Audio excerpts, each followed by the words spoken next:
We are in our 5th week. Can you believe it? 5th week. Is it true? Of a 7-week series on the Now Effect, How This Moment Can Change the Rest of Your Life by Elisha Goldstein. And he was great. Just such a clear communicator. No notes, just brrrm, puts it all out there. And he's a wealth of knowledge as well as experience, and a practitioner, and one who serves people in this way. So I really have a lot of admiration for him. I'm glad you liked him as well. So I thought I would start out today because part of my desire is to develop more intimacy with you, and some way to develop intimacy when there's one of me and there's many of you is to share more about my path and my journey, and to do that in a healthy way. So this is right out of my journal. After graduating from college, this was a couple of years ago. Actually, I wrote this just a couple of years ago. After graduating from college, I left Illinois and headed out west to begin life anew. I left behind a mom, a dad, and a sister. As I drove away from the family home that summer day, I felt a tinge of sadness, but mostly a sense of relief. This was to be my journey out of Egypt, and I was comforted knowing that I was leaving my painful past behind. According to my youthful, untested hypothesis about how one creates a better life for himself, I assumed that distancing would shield me from encountering the difficult sensations and feelings that constituted life in a dysfunctional home. Alas, I was wrong. I quickly discovered how naive was my memory, or was my theory. How naive was my theory. I didn't understand the chemistry or the physics or the dynamics of the human mind. Though I put many miles between us, I had unknowingly brought my family dynamics with me, secretly sewn into the lining of my psyche. Over time, my relief became frustration as I discovered that all those unpleasant sensations had traveled with me. The learned behaviors, the defenses, the sensitivities, the raw edges, the buttons of reactivity, the shame and the guilt, all had made the journey with me to Phoenix. The full realization of just how futile was the purpose of my journey made plain the wisdom of the phrase, "Wherever you go, there you are." Well, perhaps you've never taken such drastic steps in your own life to outstrip or outdistance your past. But I think we all, in some way, find ourselves distancing ourselves from the unpleasant, from those experiences, particularly the experiences within ourselves that we don't want to be close to. And there is a kind of a leaving that takes place when we respond sort of in a reactionary way to that. And we end up putting distance between the unpleasant and our sort of seeking the pleasant. So our life becomes, it's a very conditional way of living, because instead of showing up fully and alive in every moment of life, we show up alive and present only with those circumstances and situations that really are pleasant. And then we find ourselves sort of collapsing or shutting down or distancing ourselves from those things that we don't like. And I thought that was the way you were supposed to live, didn't you? Until, it didn't work at the millionth time. The other thing we do is we sometimes if we don't like our environment, we try to manipulate it, right? So we think that if this is unpleasant, then I'll just rearrange the furniture, And if I can make it so that I like it, then I'll be happy, and then I can move back into a close relationship with my life again if I get it the way I like it. So that's the I'm going to fix my life. And of course, if you were in my life, I'm going to try to fix you too. So no one escapes the redecoration agenda that when we play it out, because you're all part of my problem, if I'm not happy. So, yeah, so that doesn't work real well. We know that. But if we cannot inhabit our lives, and when I say inhabit our lives, it means, you've heard this 1,000 different times from 1,000 different teachers. Inhabiting means just being present with our life, with our hearts open, with a presence. Then we will never achieve what we probably sit in this room for. Spirituality, the spiritual Holy Grail is a sense of wholeness. It's a sense of peace. It's an abiding peace that doesn't rise and fall with circumstances. It doesn't rise and fall with getting what I want or not getting what I don't want. It is the deepest part of who we are. And it is not on the other side of getting life changed according to our preferences. It's on the other side of us really showing up for life, for whatever shows up for life, in a way that allows us to actually access that part of us that doesn't really care too much about this or that, because it has an internal barometer, it has an internal sense of balance and knowingness that is resolute in its awareness of its wholeness and is not upended by circumstances, the winds of fortune and misfortune. So if that's what we want, then this is a really important practice for us to embrace. And it's not the most popular one. It's probably the least popular one, but it needs to be said. Otherwise, we're leaving out that which really is key to our spiritual growth and our spiritual realization, which I don't know about you, but that's why I do this. This is why I do this work. And there are some teachings, and some of them are really connected with unity, particularly more in the early days, the sort of fundamental unity teachings, were that you just focus on the positive and disregard the negative, and then you'll eventually become, positive all the time, and you'll experience the realization of the divine and all the fruits that would come with that. But there's sort of a dark side of that, because humanly, spiritually that's true, but because we're also human, we represent, we come into this life with obstacles to that realization. And if they would just go away by us not paying attention to them, that would be a healthy psychology. But that doesn't seem to be the case for me. It doesn't work for me to leave them, to try to abandon them, to try to pretend that they're not there. That's that river in Egypt that you've heard about. And so if that doesn't work too well, then what must be the healthier alternative must be, instead of leaving, it must be some version of the opposite of leaving, which is staying. And that causes a lot of consternation. Because really? Stay with that? Does that mean I should have stayed in Illinois with my family and dealt with it? Maybe, maybe not. But it certainly let me know that I must be present to whatever I am still affected by in order for me to move through it, right? A couple of spiritual masters like Jesus and Buddha had something to say about that too.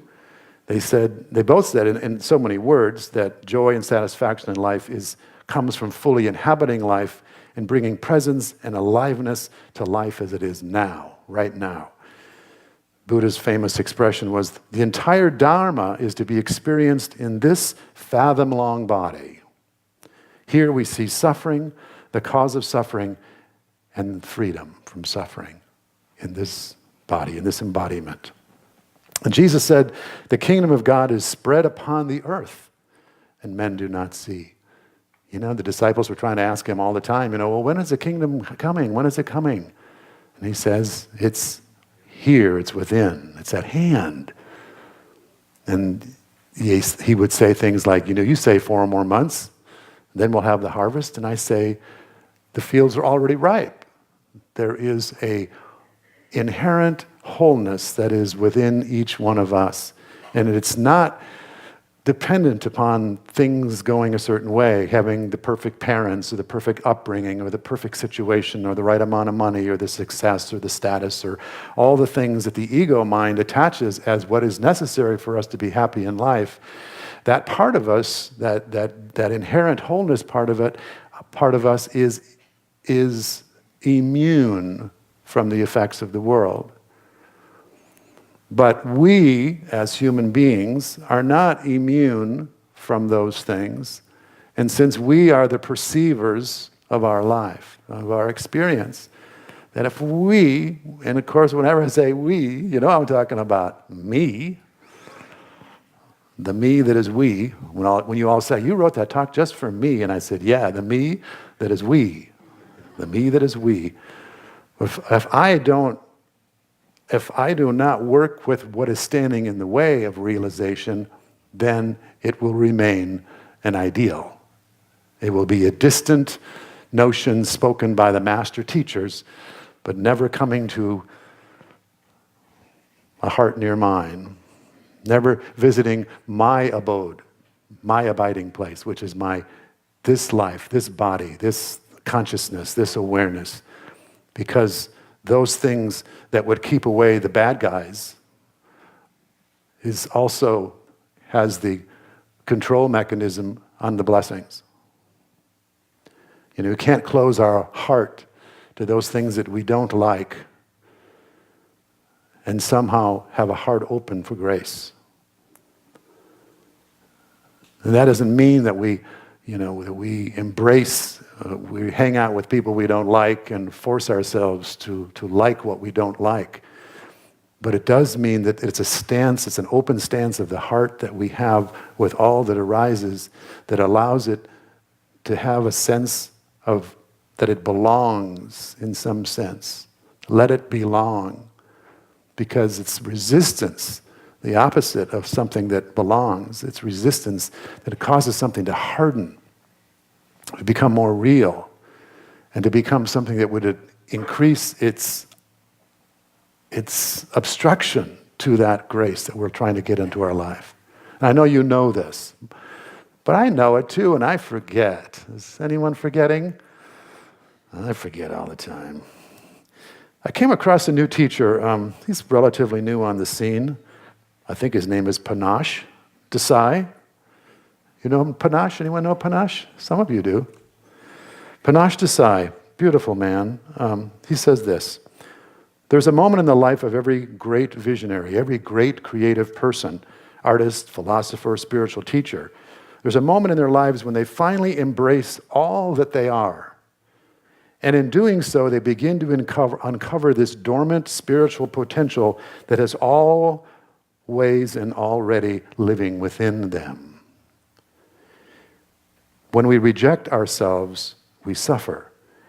When we embrace ourselves, all of a sudden, that power, that love begins to inform every area of life and living.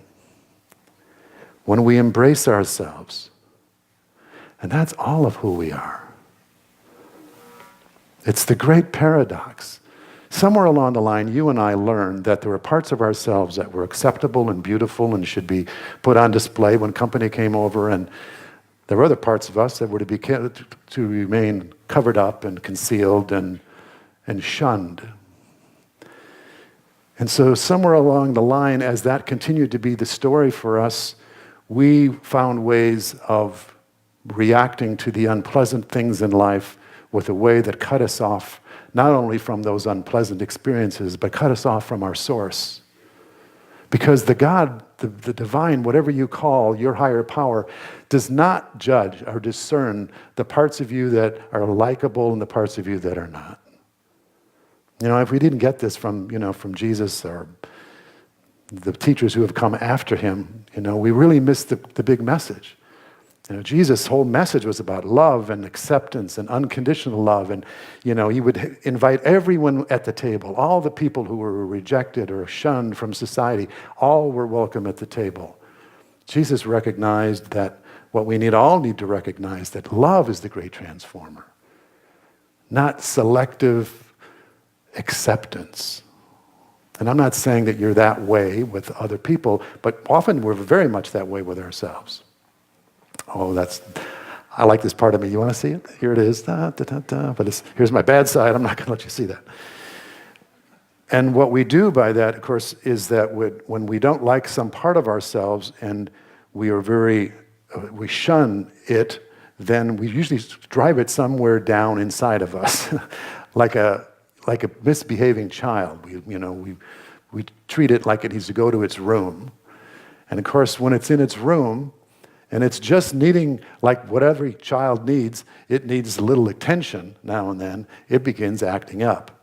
And you find yourself doing things like, wow, where did that come from? You're really angry on the road or with your spouse, or there's some sort of reaction. Most of that reaction comes from where we have not put the light, where we have not put the love. And the more love I can bring to myself, those aspects of myself, the more that I can bring in the embrace of this unconditional love, the more I am going to experience the wholeness that I really am. And then whatever I realize in our mission statement, realizing and expressing our divine nature. So realization is not just something that's going to necessarily happen to us in a flash of insight. I mean, I hope so. I hope you get that moment, where it just, it happens. Or maybe when you go through the tunnel or whatever they say at the end of life.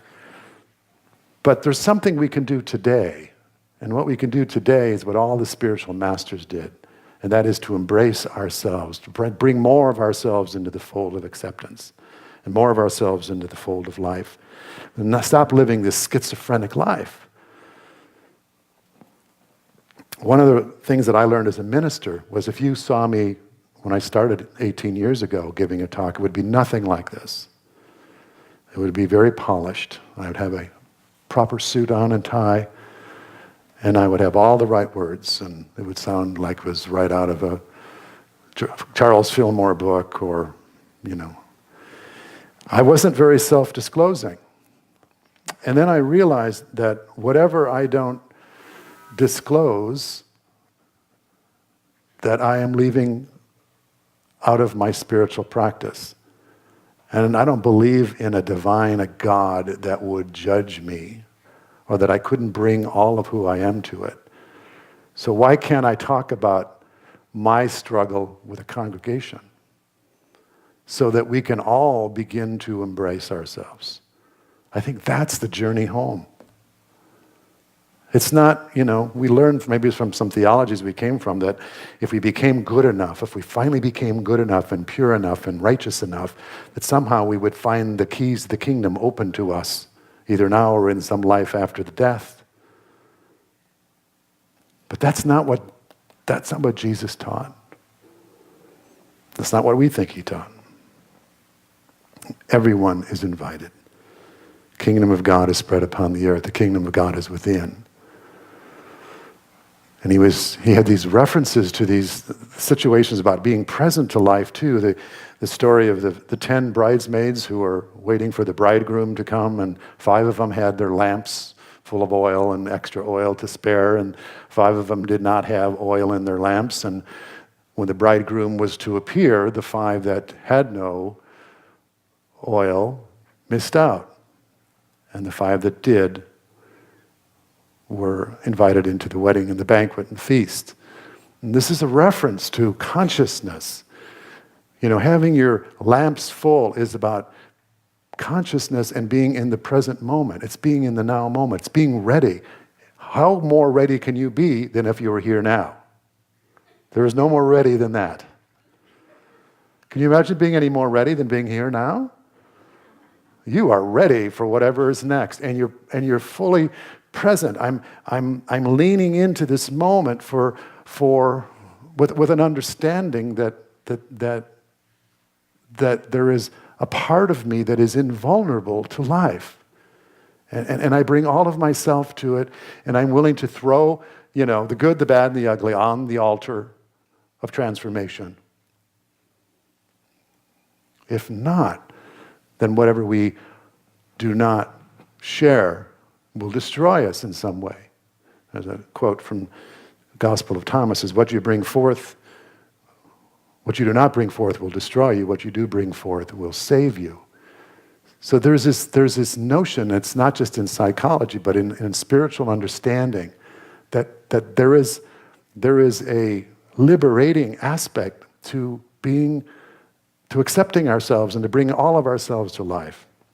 I want to end with a story here from the Zen tradition about a young man and a young woman. Actually, it starts out when they were children, and the young girl's name is Senjo, boy's name is Ocho. And they're good buddies and good friends, and they play together all the time, and they just get along fabulously. And Senjo's father says, kind of kiddingly, he says, maybe one day, who knows, you could grow up and maybe you'll get married.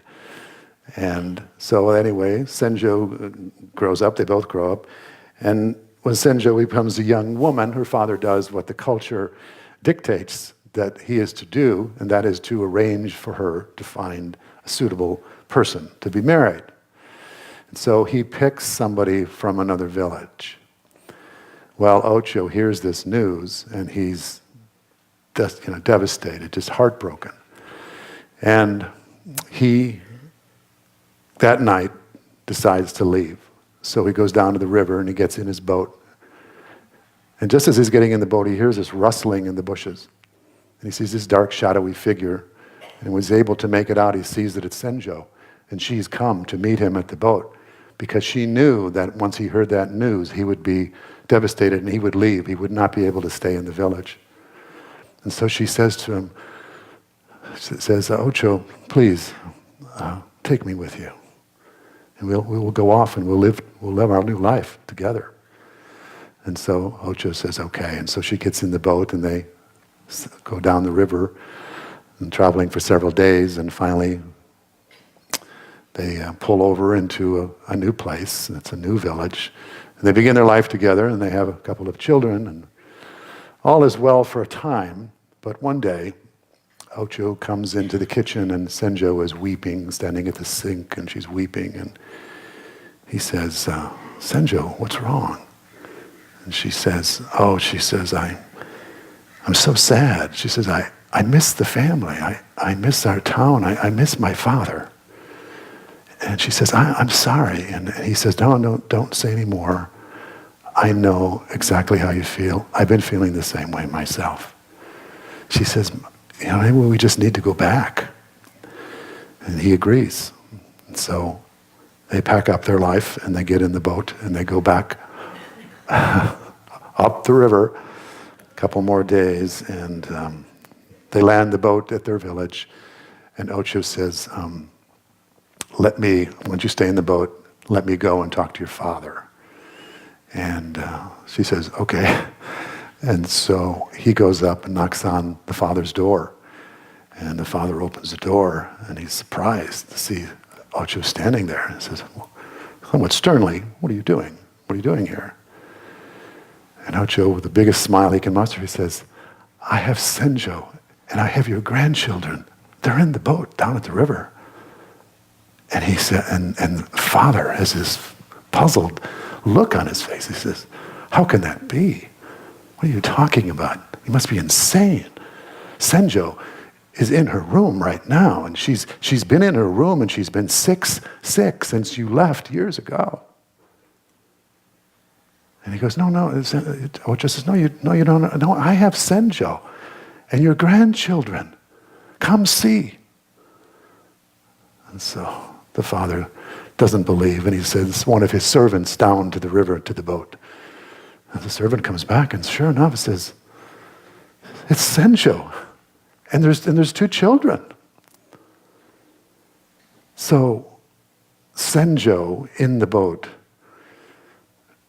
No, Ocho goes back to the house and walks in and talks to the girl that's in the bed and says, I don't know what to say, but I have Senjo. Who are you?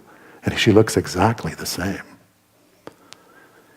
And so she gets out of bed and she starts running down to the river, to the boat. And as she does so, Senjo in the boat gets up, sees this other woman running towards her, and they embrace. And they become one. It's one of those Zen koans that you have to think about for a time.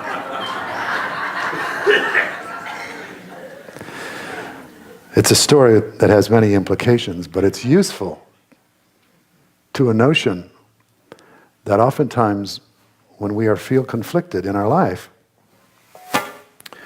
we look for a way to split. We look for a way to separate. We look for a way to distance ourselves from what we no longer want to be around. And that the only way that we can ever experience wholeness in our life is to find some way to merge those conflicting aspects of ourselves. That is going to determine how we evolve. You know, it isn't making this decision or that decision that is going to determine the quality of your life. It's going to be how you merge the conflicting aspects of yourself that come up. That is the work. That's where the big love comes in. It's bringing love to those parts of us where we are conflicted, where we like some parts of ourselves, we don't like other parts of ourselves. You know, we may have conflicting goals in life. You know, we want to spend more time with our grandchildren and we want to travel, or we want to get a great education, but we also need to go to work. You know, all of those sort of conflicting aspects of ourselves are there for a reason, and the reason is not to frustrate us, but it's so that we can begin to understand that all of those things are part of us. You know, we are all of those things. And what truth does, what spirituality does, is it widens a circle of embrace and makes space for all of those to exist, so that you don't have to figure it all out to be okay. You know, isn't that just a relief? Isn't it a relief to know that the higher power, the grace, the love that you're looking for is not standing on the other side of you getting it right, figuring it out, making the right choices, or that you even have to get better in any way? That it's really a decision you make at the level of the heart.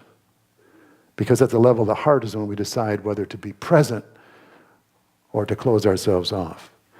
To stay, which is to be present, to be in the moment, and to bring awareness to everything that's going on to it, whether we like it or not, bring awareness to it, so that we can, by bringing awareness to it, then we get in touch with this part of ourselves that isn't identified with those experiences or even those feelings, but is aware that we have them. I have anger. I have frustration. Awareness will tell me that. But if I'm distancing myself, then I am angry. I am frustrated. And I'll be identified with that person that I don't like. Does that make sense? When we begin to see those aspects of ourselves as aspects of ourselves, we can bring love to them like we would to a child that's acting up. But if we think that's who we are, then that's sort of like an indictment of the whole self. And then we cut ourselves off from the resources that awareness would bring us. And awareness can always bring us a new choice. It can allow us to see things in a new way. It can allow us to know that we have this, but yet there is a path before us. And that's the journey that you and I take together. The system is upset with this message today. It's been talking to me for 20 minutes. So what I'd like to do is just do a little meditation with you, a brief one, so that we can practice what we preach. So just put everything down for a moment, if you would, and take a breath as you release all these mental thoughts, which are lovely in their own way, but they may obstruct the flow that we're looking for here. And take a couple of breaths, and as you breathe into your heart as if your heart is the lungs. As you breathe in, the heart expands. That's what we're trying to do here. We're trying to expand the heart and trust.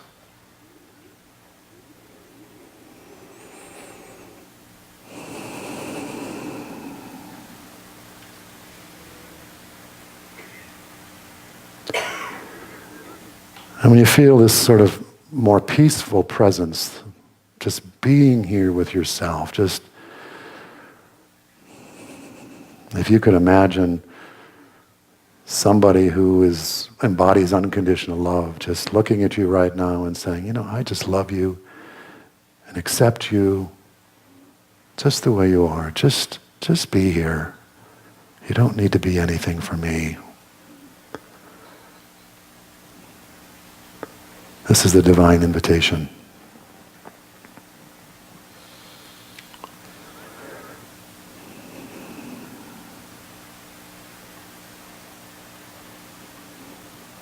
And now think of some situation in your life or some attribute of yourself that in the past you maybe have tried to distance yourself from.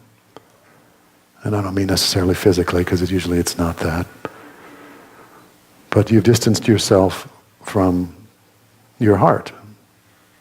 You've rather have it somewhere else, push it away, reject it in some way, shun it, not like it, feel it shouldn't be in your life or in your experience. Don't pick the big one, but just some little thing that maybe it's a habit or idiosyncrasy of some kind.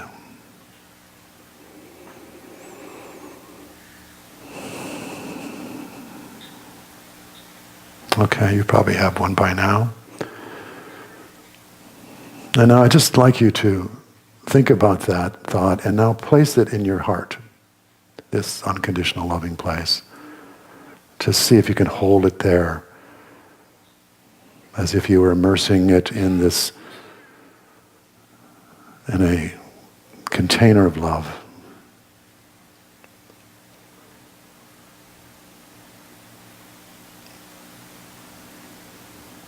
And see how the love is not affected by it in any way. The love just remains.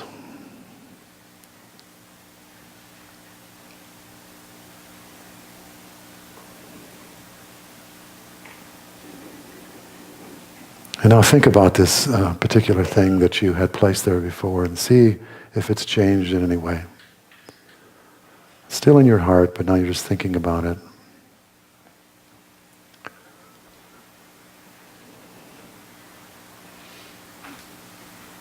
See if you can just leave it there in your heart. This part of you.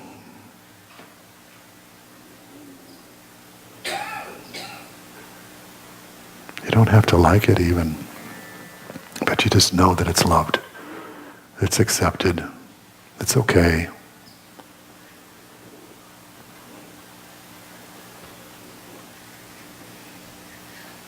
Scripture, it says, I have loved you with an everlasting love. There's no end, no conditions.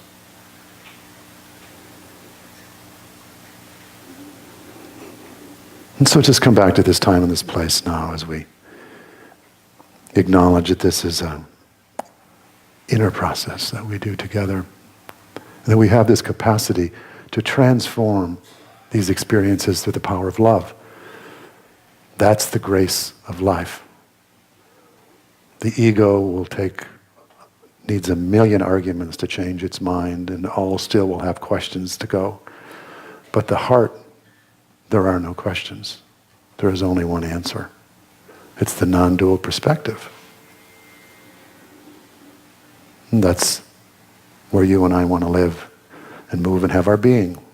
True? Okay, amen.